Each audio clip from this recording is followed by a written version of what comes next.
Hi, everyone. My name is Jordan Swain Fox, and I'm the Outreach Coordinator for the Center for Urban and Regional Analysis, or CURA, at The Ohio State University.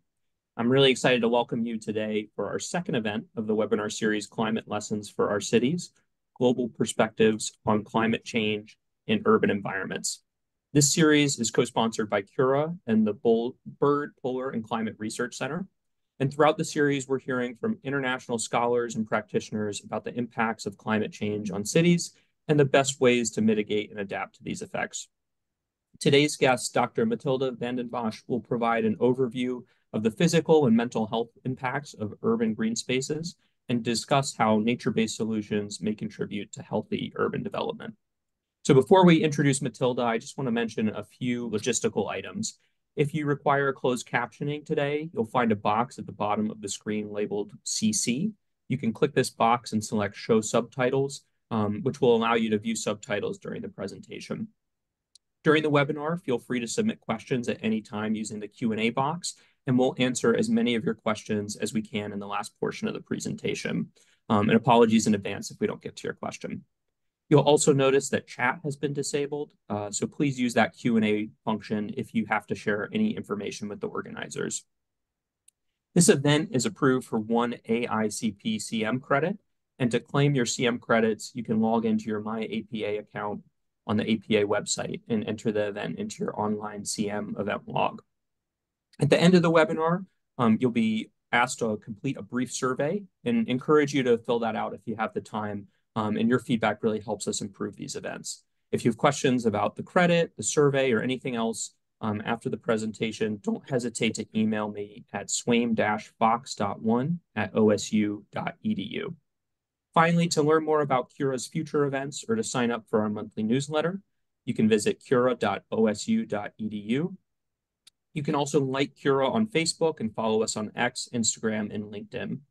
To learn more about the research of the Byrd Polar and Climate Research Center, including all of their public programs, visit byrd.osu.edu. That's Byrd with a Y.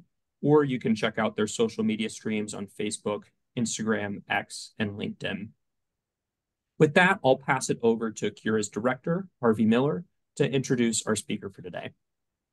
Okay, thank you very much, Jordan. I'm Harvey Miller. I'm professor of geography and director of the Center for Urban and Regional Analysis here at The Ohio State University. And I'm very pleased to introduce our guest, Dr. Matilda Bosch, who is both a PhD and MD. She is a senior researcher at the Barcelona Institute for Global Health in Spain and at the European Forest Institute BioCities facility in Rome, Italy, and she's also an adjunct professor at the University of British Columbia in Canada. She gets to spend her time among some very nice places, apparently. Her goal is to contribute to evidence-based policies and practice that acknowledge and support the interdependence between a healthy planet and healthy people. Being a physician, she is a pioneer in research around the beneficial impacts of nature on health, and she is the primary editor of the first textbook on the topic published by Oxford University Press. Matilda is leading several international projects related to climate change mitigation, childhood health, and nature-based solutions. And she advises various international programs, including the World Health Organization and the UN Environmental Program. And with that, I'll turn the floor over to Dr. Bosch. We look forward to your presentation. Many thanks, Dr. Miller, for that kind introduction. So I start sharing my screen now. Let's see if it's the right one. Does it seem to work? That looks good. Okay, thank you very much. Hello, everybody. Good day. It's evening here, but I'm based in Barcelona, Spain. It's lovely to be here and present in this session. Thank you very much to Ohio State University for inviting me. So I want to talk about my passion, my interest, my research around urban green spaces for climate change mitigation and health co-benefits.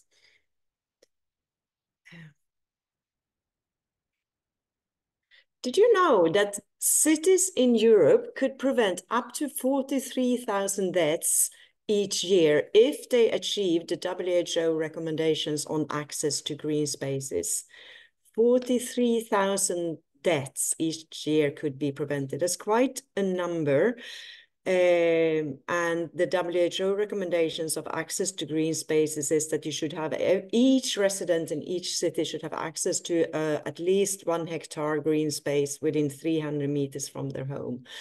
This is the results from a health impact assessment study conducted by the institute where I'm working, the Barcelona Institute for Global Health, published in 2021. What they also found, though, was that only 40% of the population actually has access to green spaces within this distance, which means that we need to work much more together to plan our cities to become healthier, because these kind of impact assessments are important because they really show us the impact that green spaces can have, and that is a little bit what I want to talk about today.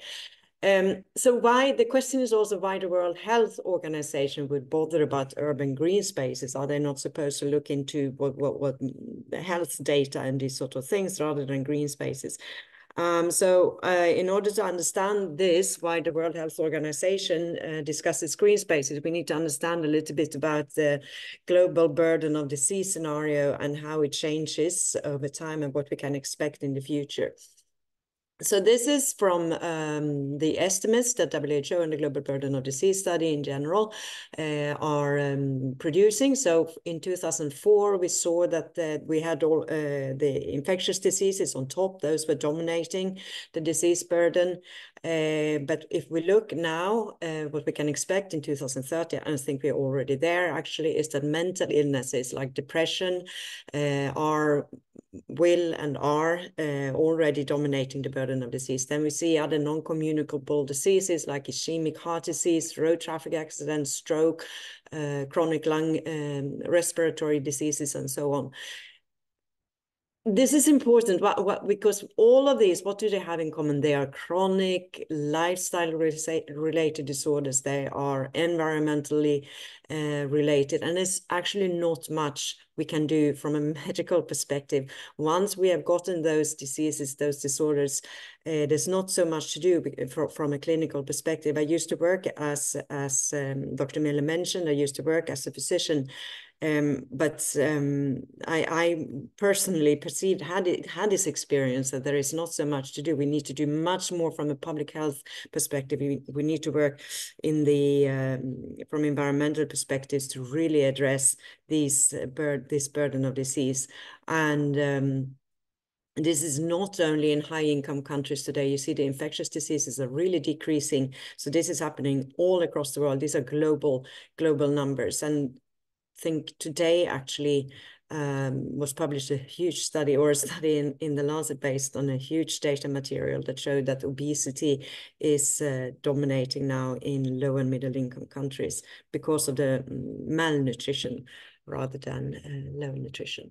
Okay, so what are the reasons for this disease scenario? We're talking a lot about risk factors, and we talk about stress, chronic stress, physical inactivity, loneliness, climate change that we will focus on quite a lot today in today's presentation, environmental pollution, environmental degradation, and unplanned urbanization, I would like to say. These are the risk factors, and this is important to remember because those are the things when we talk about cities and urban green spaces, those are the risk factors are what we can actually address.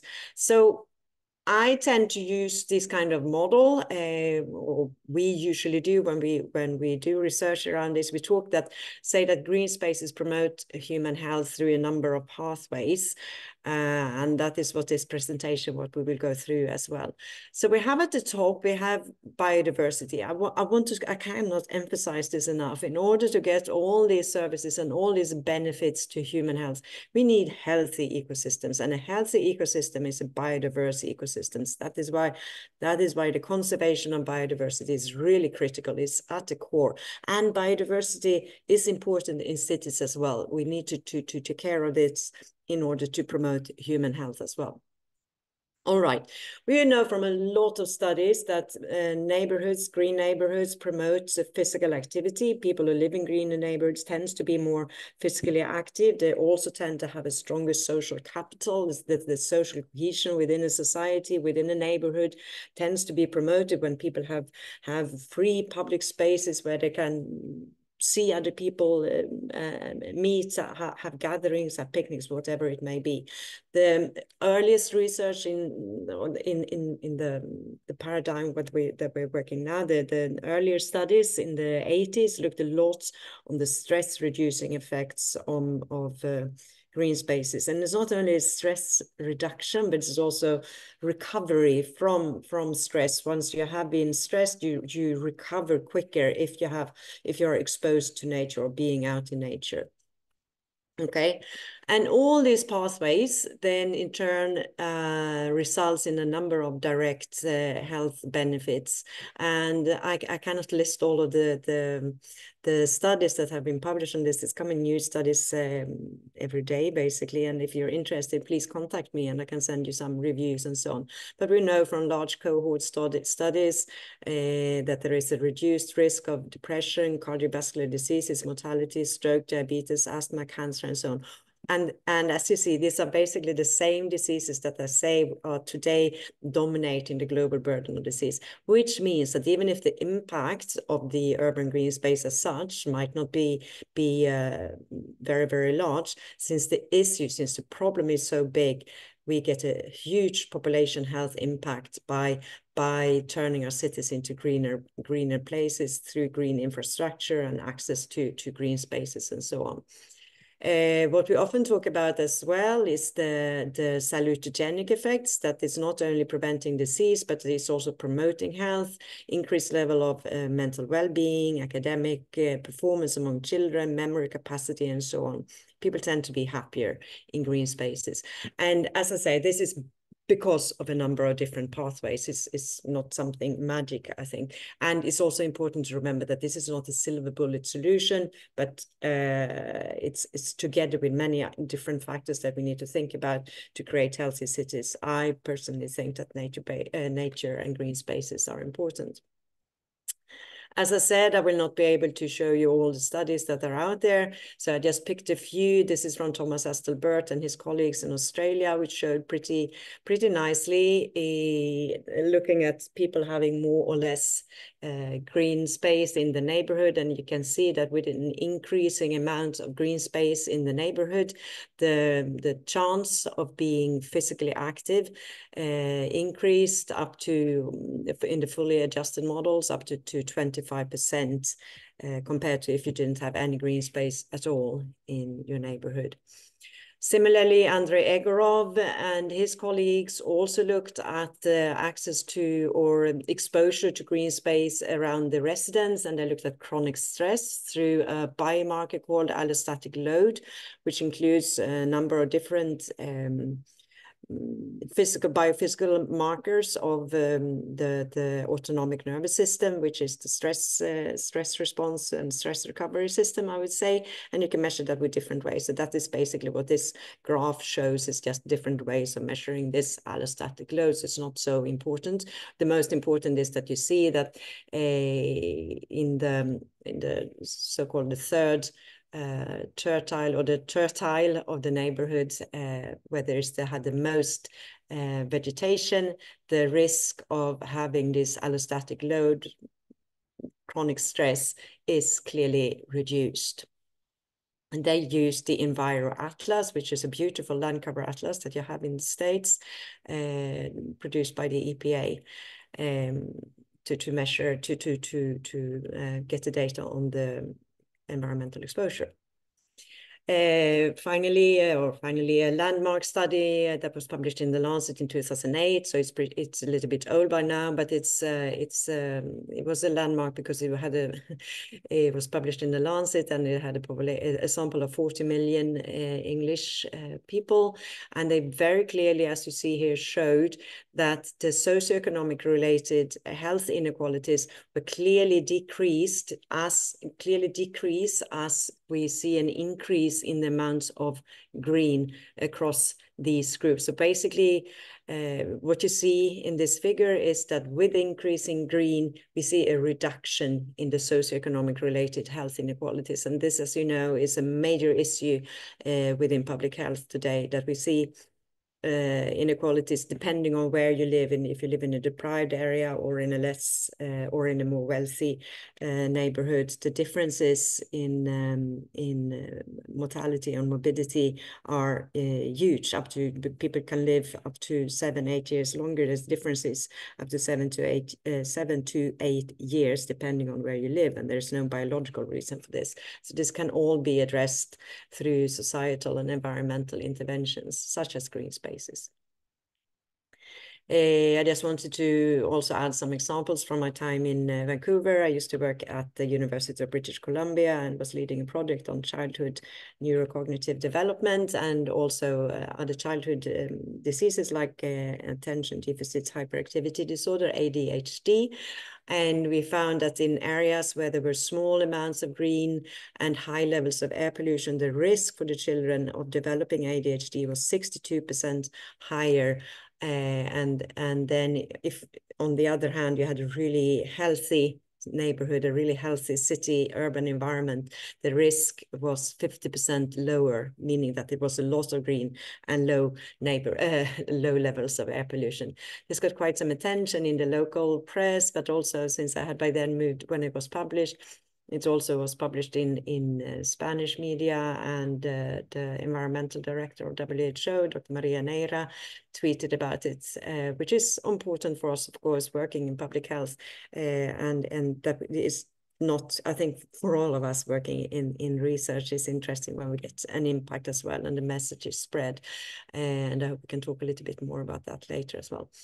So as I said, I now live in Barcelona in Spain, in Catalonia, and we conducted a study looking at using a sample of around 10,000, looking at whether people, if they had views over green spaces or not during the pandemic, the COVID-19 pandemic. As you may know, Spain was among the countries where the restriction, the confinement levels was really, really strong. So people were basically confined into their homes for up to 2 months. So we hypothesized that just having views of a green space would actually be helpful. And if you did not have that contact, it would have a negative impact on your health. So what our data demonstrated, the results show that exactly it supported the hypothesis that no view, these were just a number of different factors and I circled here, no view of nature from the house increased the risk quite significantly. The relative risk was 2.5 times higher, almost, for severe depression. And we used a scale which is really like a clinical scale. So this is really a severe clinical state of depression. And you see this is on par, the risk for this is on par with living alone or having interpersonal conflicts within the household. So it's a clear, strong risk factor also when adjusting for a number of other confounders in the models. I have a personal fascination, or as you may have, I said, behind all this, behind all the services is the biodiversity, and it's for the ecosystems, for the healthy ecosystems. But we also know by now that the direct impact, if children have the access to playing in soil and being exposed to biodiversity, to diverse microorganisms, it has a direct impact on the gut microbiome. And we know today that the gut microbiome is responsible for a lot of the functions of our different organs in the body, and has a particular impact on the immune system. And we know today that the immune system related disorders such as allergy, asthma, inflammatory bowel disease, eczema, and so on are increasing in our society. And one idea around this is because children today do not get this exposure to biodiversity early in their life, so their immune systems don't develop in a healthy way. And on this note, I cannot resist bringing up, there are a couple of studies conducted by a Finnish group that are very interesting, the group by Tari Hatala and his colleagues, and they had access to data from a beautiful natural experiment from the Karelia that before World War II But it's so after World War II, this became into a Finnish part, the Finnish Karelian side, and then there's the Russian Karelian side. And so this was a genetically speaking homogeneous population. The Karelia population was one region, but so thanks to this natural experiment, they could look at what happened with changes in lifestyle and environmental exposures. So on the Finnish side, we saw an industrialization with more higher hygienic standards, while this did not happen on the Russian side. And you see, it's I smile because it's such a beautiful experiment. So you see on the Finnish side, you see that these are the dots. We see quite immediate increase in the prevalence of allergies, birch allergies to the pollens of birds, pollen allergies, and we do not see such a change on the Russian side. And it's the same with allergies against cats. So there's something, as I said, it's a natural experiment. There can be many, of course, there are many different factors, but a strong factor that we know here is that they got a change in the environment, and children were not had changed their exposures, which seems to have had one of the reasons for this change in disease scenario. Right, so they saw the same, basically the same. It was just a different study looking at asthma and hay fever and eczema. I already mentioned the biodiversity, and I've been using the concept of ecosystem services as it was launched by Gretchen Daly and made popular in 2005 through the Millennium Ecosystem Assessment. For me, it provides a way to communicate all the benefits we get from the ecosystems, like the supporting, but then we're talking the provisioning, like food provision, clean water, and so on, and the regulating, which is important for the cities, the climate regulating, and then the culture, where I sometimes sort these socio-behavioral pathways like recreation, physical activity, stress reduction, and so on. These are all the things that we get from nature, and also the urban green spaces provide some of these services, which then contribute to a number of different constituents of human health and well-being. The arrows here are basically showing that the strength of the connection between the service, the ecosystem service, and also the moderating impact of socioeconomic status. That's not so important for this. We can talk about this for another hour. That's not the point. I just wanted to show this as one way to look at it. And this is also what we will go into a little bit more. Because these ecosystem services, one of the important things today, as I see it, is the regulating ecosystem services, which basically comes down to the heat reduction. And a couple of weeks ago came this report where it was clear that for the first time for 1 year, the world had hit over the 1.5 degrees Celsius warning limit. And this will have, without doubt, a severe impact on health across the globe with the heat-related morbidity and mortality. We know that heat-related deaths in people older than 65 years reached a record high of an estimated 345,000 deaths in 2019. And this is a map of deaths attributable to heat. And like often is the case, is that these numbers are even underrepresented. Usually the real scenario is usually worse, because it's difficult to always attribute the death to the exact reason when it comes to the environmental exposures such as heat. Just a few more of these alarms. Heat-related deaths could more than quadruple by the mid-century. These are very recent reports coming out across the world, right? And I think you had a lecture a few weeks ago on the heat related deaths and so on related to climate change. And we know that this issue is worse in cities due to the urban heat island phenomenon, where the cities, due to lack of green spaces, for example, and concrete materials and so on, and the capturing of heat in downtown, in the city centers, we get an even stronger impact, and therefore we get an even stronger heat effect, and there we get an even stronger impact on the health, of course. So what can we do about this? Obviously, I would say we can work around green spaces. And I mean, this is one of people's search for green spaces during hot days, because it's got the cooling capacity thanks to the shade, but also the evapotranspiration reduces the temperature up to 7 degrees. And it depends on, of course, there are many different factors, like the canopy cover, the type of tree, the size of the park, for example. But it has a clear, quite obvious impact.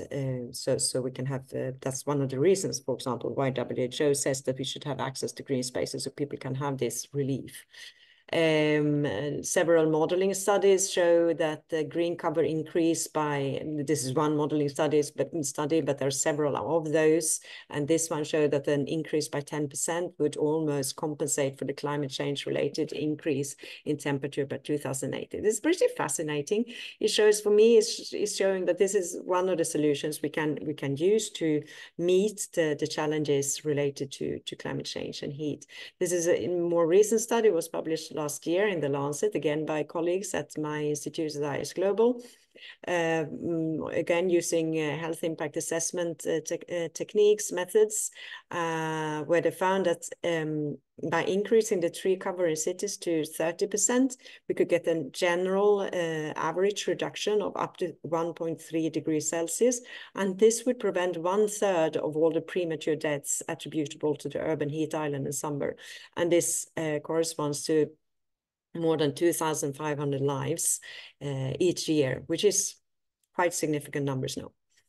I've talked a lot about adaptation. I just wanted to quickly touch upon the climate change mitigation aspect as well. That's basically lowering the greenhouse gas concentration in the air. And this is work in process. We looked at the literature that I looked at health co-benefits of forest-based climate change mitigation and different ways of, so forest-based climate change mitigation is basically the carbon sinks, how trees and forests can capture carbon and thereby reduce the carbon in the air. And this can be done through different, this can be modified through different forest management techniques, and then through various ecosystem services. Then this also has health co-benefits, so to say. And when we looked into the literature around this, the ecosystem services concept came out as a core concept, as something to work around. Right, sorry, I realize I'm getting a little bit short of time, so that's why I'm trying to speed up, but because I think this is important. The scientific knowledge around ecosystem services continues to have a limited impact on policy and decision. The relationship between science and policy and practice lacks communication. I think this is a general problem, but in the context of ecosystem services and all the benefits we can get from this is really important. And the fact that it contributes to climate change, mitigation, and adaptation, I really think we need to work on this issue. I've been frustrated about this for a while, and in 2017, I published together with my colleague Mark Nieuwenhuizen in the Environment International a study, we published a paper where we're trying to figure out, why don't we communicate better? Why don't we get this message out that this green is good, right? Because we basically reviewed the literature and quite obviously found that the benefits related to green spaces in cities clearly outweighs any disadvantages, and that we are dependent on ecosystems, but the communication fails. So I would like to touch upon this. Why do we fail in our communication? Why don't we manage to get the research around all these benefits? It's so clear from all this, the research, what I've been showing you, and what we have in all these concepts. That there is a lot of empirical material, but we don't manage to get it out. So we found, we tried to come up with ideas around this and looked at the literature, and we found something that we could we call the cognitive bias.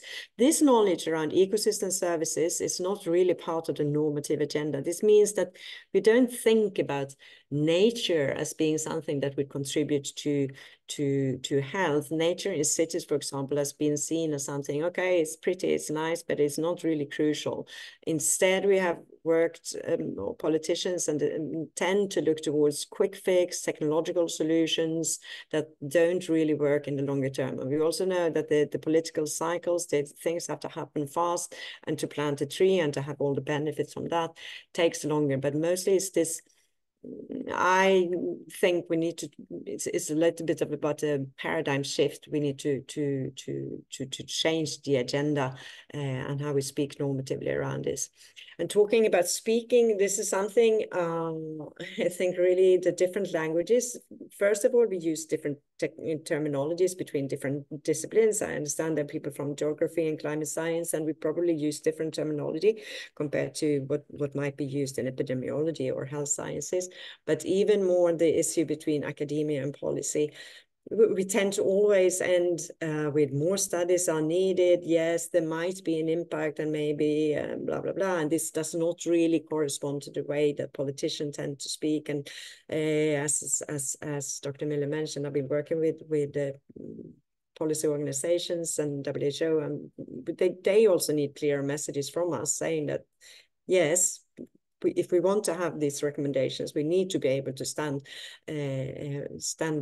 behind our study, so to say, and actually, yes, green is good, right? Another thing is the unbalanced messages. We know that children today have a much smaller so-called roaming area where they are allowed to play and run and be free. This is an extract from a paper. Kids are no longer allowed to climb trees, throw rocks into the creek, or collect pine cones. And when the outdoors become a museum where nothing can be touched, you are going to see people become detached from nature.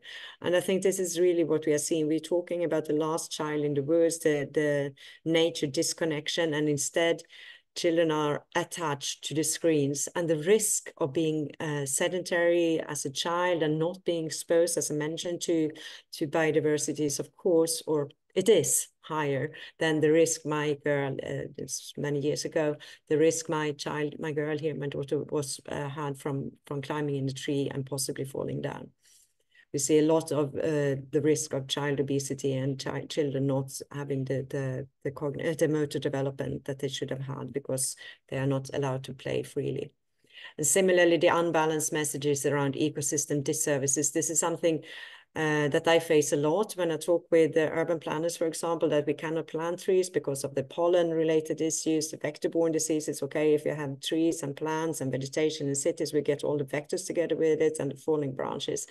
I think this is really dangerous. We need to change the way we need to change the way we talk about this, and we need to change the understanding. We need to stop fighting nature. We need to start not fight together. We work together with nature. And this is where the nature-based solution concept comes in. I will touch upon this as well. But really, these disservices, first of all, as I said, these allergies are related to the way we live. Like, one of the reasons we have allergies is that we are not connected to nature. We are not exposed to it. Vector-borne diseases, this partly the reason why the vectors come to the cities is partly because we as human beings destroy the natural habitats. So it's a much different, much more complex system way of thinking we need to take. And falling branches, there is a real, it's reality, but again, it's talking about we need to manage trees, urban tree management and so on, that need to be invested in instead, I think, rather than talking about that we cannot use trees in cities as a solution. And then reality again, of course, there are competing interests. The economic crisis is reality, densification, and commercial investments that are reducing budgets for green spaces and green infrastructure in cities. That is something that we need to think innovatively about. But it is a challenge. I said that that's a normative change. And I think something I want to mention here, the nature-based solutions concept, because I think that is something, I see it as something very positive. This is provides a language for us. It provides a new way of thinking to really work, you see nature as part of the solution. And nature-based solutions are actions to address societal challenges through the protection, sustainable management, and restoration of ecosystems, benefiting both biodiversity and human well-being. It's beautiful. I really think it's beautiful. It's really working with to see that by preserving biodiversity, nature conservation at the same time supports human health and well-being. That's really the way we need to think and act and manage nature and cities. The societal, we talk about nature-based solutions as addressing major societal challenges like climate change, disaster risk reduction, food and water security, biodiversity loss, and human health. And they're all critical to economical, social, sustainable development. And numbers talk. And for example, 170 billion US dollars are estimated in global benefits from ecosystem services from nature-based solutions focused on just climate change mitigation. And then we have all the other challenges that also can be addressed through these nature-based solutions. I really think, okay, we can think it's a buzzword and a hype, but for me, it really is a way to start changing the normative way of thinking around how we create and develop our societies and cities. And so just finally, to give you a few examples, this is from my city where I live currently, and I happen to be to have the privilege on living on one of the streets where they implemented a nature-based solution, which is called the superias, the super blocks, which basically means that instead of having traffic, like it's like a grid system in the city, but which is also residential areas, they closed down the streets, used to be busy streets full of traffic. They closed them down. They planted trees, you see here, and then finally ends up like these very nice spaces where you see people are outdoors, people are hanging out. It's all generations. People are interacting, physically active, and at the same time we have this biodiversity. We have the shading from the trees. It's really so many of these different aspects of the nature-based solutions that we get from these solutions. I just tried to quickly check and see if there was anything in Ohio, and you probably know much more about this. So there was just a nice example, I thought, the Rain Garden Reserve, an aesthetically landscaped public space, which also serves as a stormwater retention area, reducing flood risks for the neighboring homes. So here again, you bring together the aesthetic, the recreational stress recovery aspect, together with more regulating ecosystem services. And this is an example from a food forest in Germany. It's a community-based. This is often talking about co-creation, co-developing spaces together with people who are living around to get it really functioning on longer term as well. And I think food, urban agriculture and food forests and these things, I think is one of the nature-based solutions that will become more and more important as the world, as you know, is urbanizing, and we need to also have land for food production. So I think this is a nice example as well. Copenhagen is famous for its green paths and all the biking infrastructure. So this is all beautiful examples, but maybe not always so easy to think around. And how do we actually implement? We need many different ways to actually be innovative around this and find ways to implement this in different contexts, in different parts of the world, in different concepts.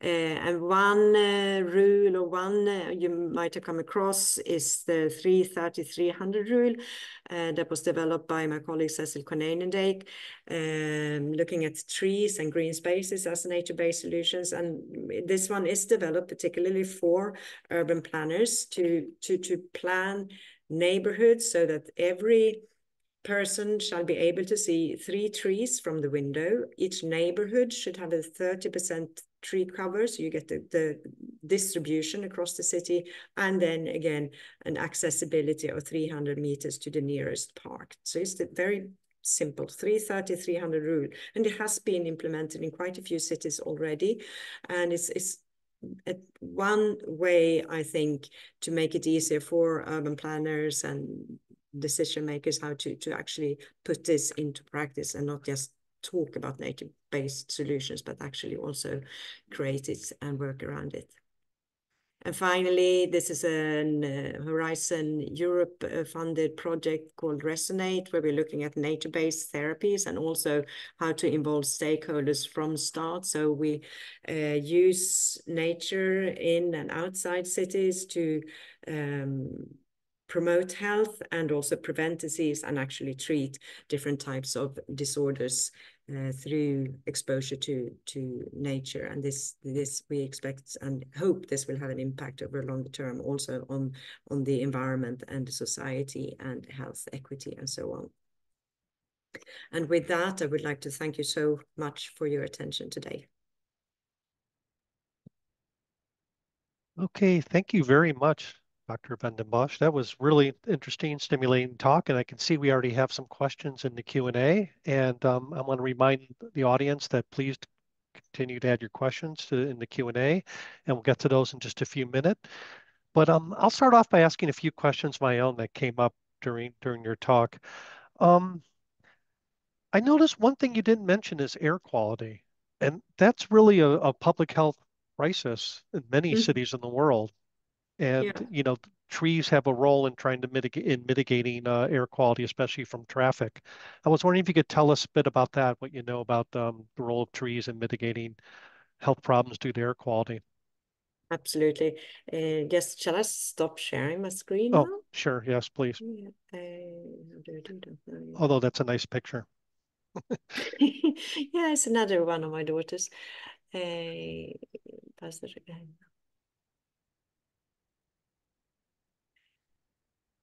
But no worries. Oh, there you go. Okay, yeah, here we go now, but also so I look in the right way.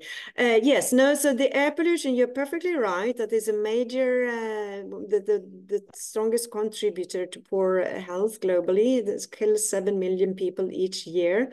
So it's the silent killer. And trees have been attributed as being efficient in mitigating and reducing air pollution. However, most of the studies have been of a modeling character, and the actual impact, the latest study that came out, really well done, where they have been monitoring air pollution, shows that the impact of trees and urban green spaces in sequestering air pollutants isn't that big.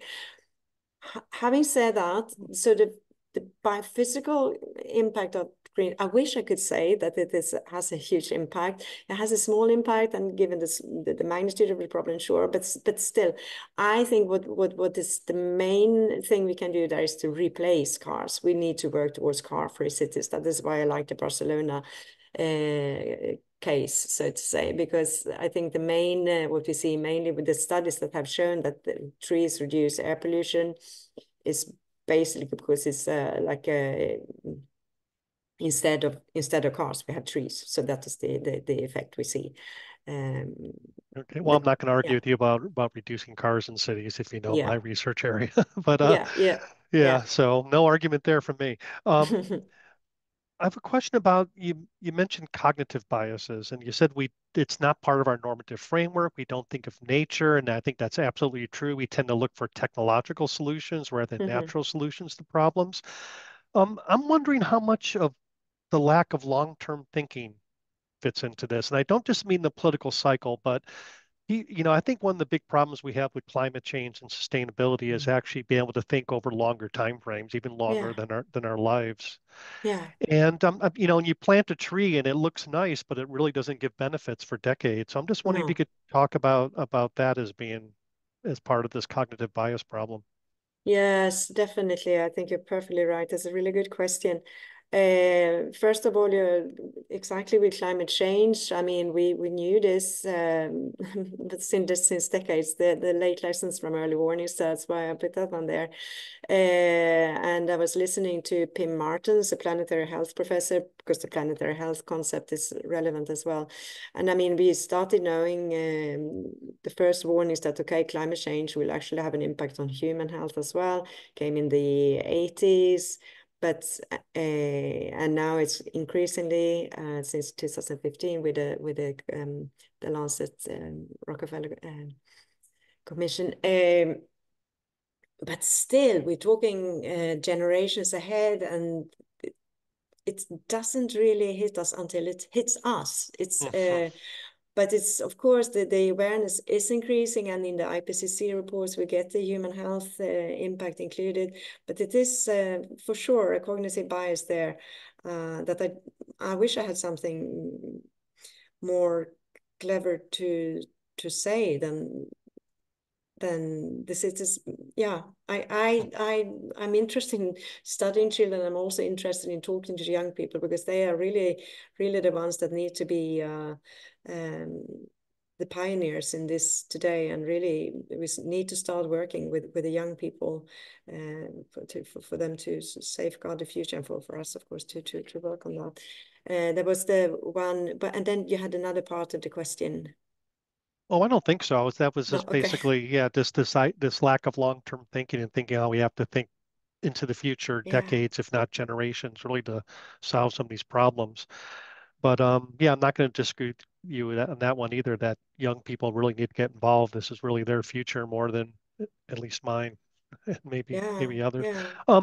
I have a ton more questions, but we have a bunch in the Q&A queue. So I'm just going to turn over to Jordan and let him go to the audience questions. Great. Thanks, Harvey. And thanks everybody for submitting your questions. We have one here wondering if you could speak to the recurrent forest fires that have been happening with more regularity than in the past. Is there anything that can be done in the short term to curb these events from becoming a new normal? Sorry, would you say the recurrent? The recurring forest fires that have been happening more regularly. Yeah, no, that's one. I mean, that's one of the climate extremes, of course, and it's happening indeed increasingly. And if there's something we can do about that, I mean, that is a direct impact of climate change. So I think a climate scientist would be better to answer that question, or a forester for that sake. As I understand it, is forest management principles that can be more or less helpful in combating this issue of the forest fires. And as I understand it, is also forest fires are often induced by, or can be induced by accident, but also by people not behaving in the cautious way that we need to behave. So I guess it's a question of education and awareness of the risks of not understanding the environment and the risks that are related to I don't know what they do, lightning matches in forests in summertime, during the drought periods and so on. But really, I think it's this thing. I mean, we're talking forest management and human behavior. And education and communication, really to bring these different aspects together to reduce those risks that are horrendous, the impacts of forest fires, both for the ecosystems and the air pollution that is related to it. It's disastrous events. Agreed. Thank you for that. We have a participant asking if there are studies looking at potential differences in the benefits to physical and or psychological health between passive versus active exposure to green spaces. So for example, if people are engaged in local green space stewardship, such as tree plantings, what, if any, added potential benefits might there be for them? Yeah, no, that's a very good question as well. And I like the way it's framed, because it's really, it depends. I mean, we talk about urban green spaces, and we know, I showed you, we know there are a lot of studies showing that there are physical health benefits and there are mental health benefits. And then whether if it's a passive exposure, meaning that, yeah, it's just that you like viewing a tree, or just that it exists in your neighborhood, but you're not directly involved in it. I would say that, for example, has physical health benefits like the heat reduction, direct health impact, or you might be more physically active, direct physical health impact, although also mental health. But then perfect example, like being engaged in a community with tree planting, urban gardening, community gardens, and so on. I definitely think that has a impact on the mental well-being and the social capital in the neighborhood or in the community. As I said, I like the way the question was framed, because often I get, okay, is green spaces better for physical or mental health? And I always say it depends on the pathway, or it depends on what type of health outcome you're looking at and what type of green space. So it's really context dependent, and passive versus active exposure is one good way to categorize it. Thanks. Next question. Is there a distinction being made in percent increase of canopy as an aggregate measure over an urban center versus increases in more refined scales, like specific areas of lowest canopy coverage in a city? I'm not aware on the top of my head of specific studies. What I would say is that if I understand the question correctly, which I'm not sure I'm doing right now when I'm thinking, but the important thing is, of course, and that is referring to this 330-300 rule, that we're talking about the 30% aspect there, is that it's on a neighborhood level, not because this rule existed before that you should have a 30% kind of cover over the city, which is different from the neighborhood, because what is important is the distribution. Because what we have seen, of course, is, okay, so if you have a general on the city scale, 30% cover, you can have a big urban forest, like in Vancouver, where I live, for example, with the Stanley Park. It's famous for the Stanley Park, which is beautiful, but it's not accessible to the lower income neighborhoods, for example, which are not at all. These people don't really, it's accessible, but it's not it's not nearby. So just the distribution of green spaces is really important. I'm not sure if I got the question correctly, though. I think that answered it. Thank you for that. Yeah. We have a question. Isn't the dissonance between knowledge and policy also perhaps largely a question of political economy and rent? So that green spaces do not obviously generate the same amount of revenue as, for example, new office blocks. So shouldn't this be the central concern in tackling forces preventing preservation and expansion of green spaces? Yeah, that's a good question as well.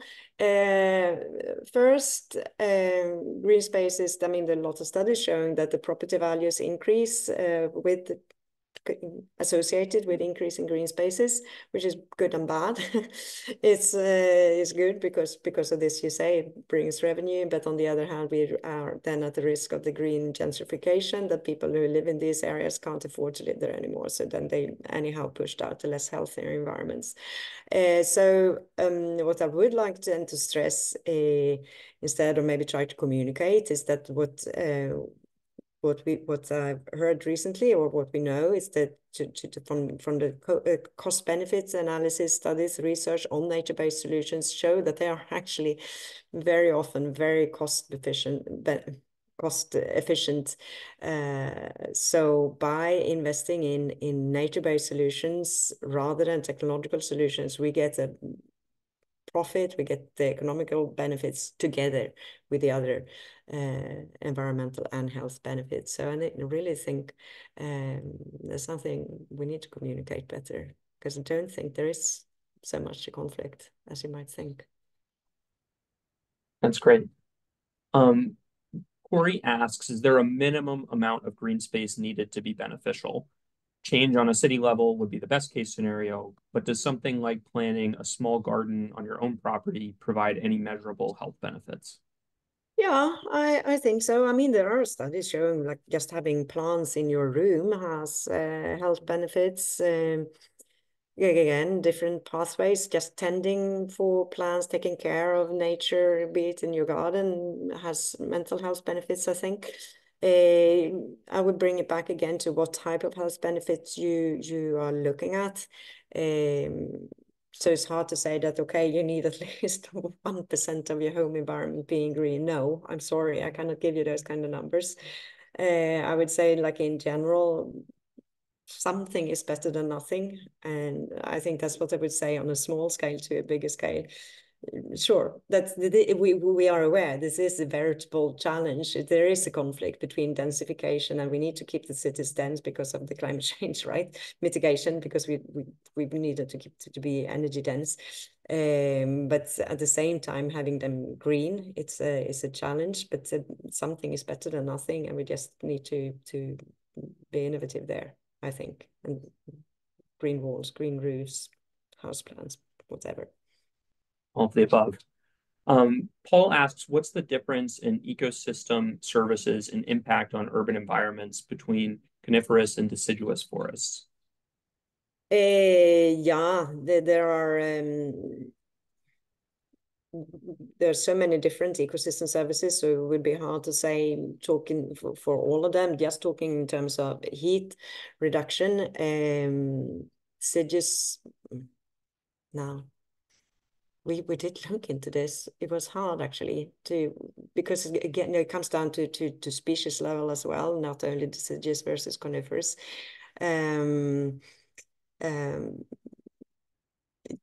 Yeah, so the heat reduction, we can talk about preference for trees, which if you like, preference tends to be related to recreational values and mental health benefits. And depending on where you're from, you might have a preference for deciduous trees versus coniferous trees. So it's very, very context dependent, I would say, and dependent on the individual experiencing in as well. I wish I didn't have to say so much about this context dependent, but these are complex systems, which is complex questions, which requires systems thinking and transdisciplinary working. So to understand each other. Yeah. Absolutely. I think we have time for one more question. We want to make sure that we end on time. Urban planners have a tough time explaining, defending, and demystifying densification. Is actual densification a true competing interest or risk, or is it unplanned development?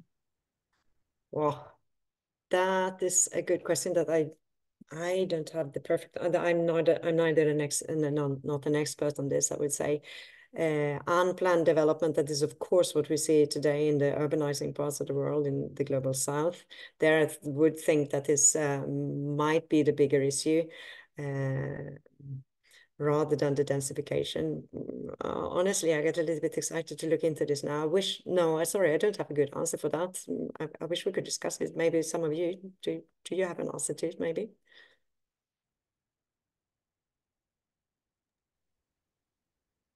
Okay, I think we're just about out of time. We always like to end these webinars at the top of the hour. So I want to thank Dr. Vendebush for a very interesting presentation, very stimulating presentation, obviously based on the number of questions we have. And I apologize for the ones we couldn't get to. Again, thank you for your time today. And I want to remind everyone that our next event in the climate lessons for our cities series will be on Friday, March 29th, again, 12 to 1 Eastern US time. And that will be dealing with uncertainties in water sensitive design and planning with Chris Zevenbergen. And he's from IHE Delft and TU Delft in the Netherlands. And he clearly knows a lot about water because they deal with it in that part of the world. And I just hope that you can join us then. We look forward to seeing you. Have a good weekend and get out in some green space. Very important. Thank you all.